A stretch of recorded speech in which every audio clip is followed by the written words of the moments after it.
ಕೆಚ್ಚದೆಯ ಕಟ್ಟಾಳು ದಿಟ್ಟದೆಯ ಧೀಮಂತ ಗುರು ಗೌರವೇಶ್ವರನನ್ನು ಕಂಡು ಅಪಹಾಸ್ಯ ಮಾಡಿ ಕೇಕೆ ಹಾಕಿ ನಕ್ಕಳಲ್ಲ ನಮ್ಮ ಪಾಂಡವರ ಸತ್ಕಾಂಕ್ಷಾನೆ ತಂದೆ ಕೊಟ್ಟೆನು ಕೃಷ್ಣ ಈ ಛಲವೆಂಬ ವಜ್ರ ಕವಚವನ್ನು ಸ್ವಯಂ ಭೂತ ಪ್ರೇತ ಪಿಶಾಚಿಗಳಿಗೊಡೆಯನಾದ ಭೂತನಾಥೇಶ್ವರನೇ ಕಾಲ್ಗೆ ನಿಂತರೂ ಸರಿಯೇ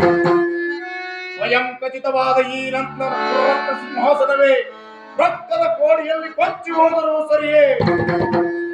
ಕಡೆಗೆ ಅಷ್ಟೈಶ್ವರ್ಯ ಸಂಪನ್ನ ಅಭಿಮಾನಧನನೆಂಬ ನಾನು ಮಸಣದ ಮಣ್ಣಲ್ಲಿ ಮಣ್ಣಿಡಿದು ಮಣ್ಣಲ್ಲಿ ಮಣ್ಣಾಗಿ ಹೋದರೂ ಸರಿಯೇ ಛಲವನ್ನು ಬಿಡೆ ನೆಲವನ್ನು ಕೊಡೆ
ಹಾಗಾದರೆ ಕೇಳು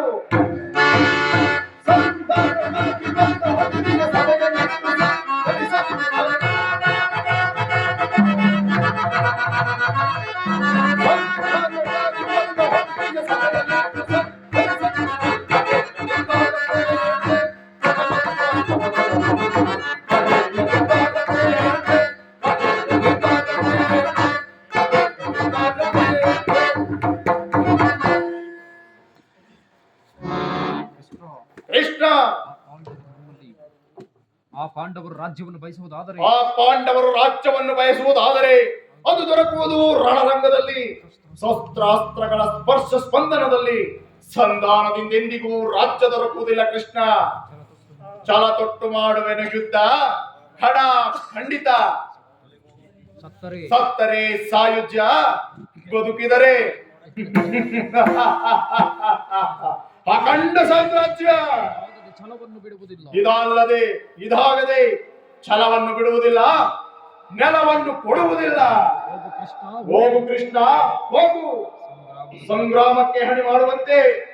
ನಿನ್ನ ಹೇಳಿ ಪಾಂಡವರಲ್ಲಿ ಹೇಳು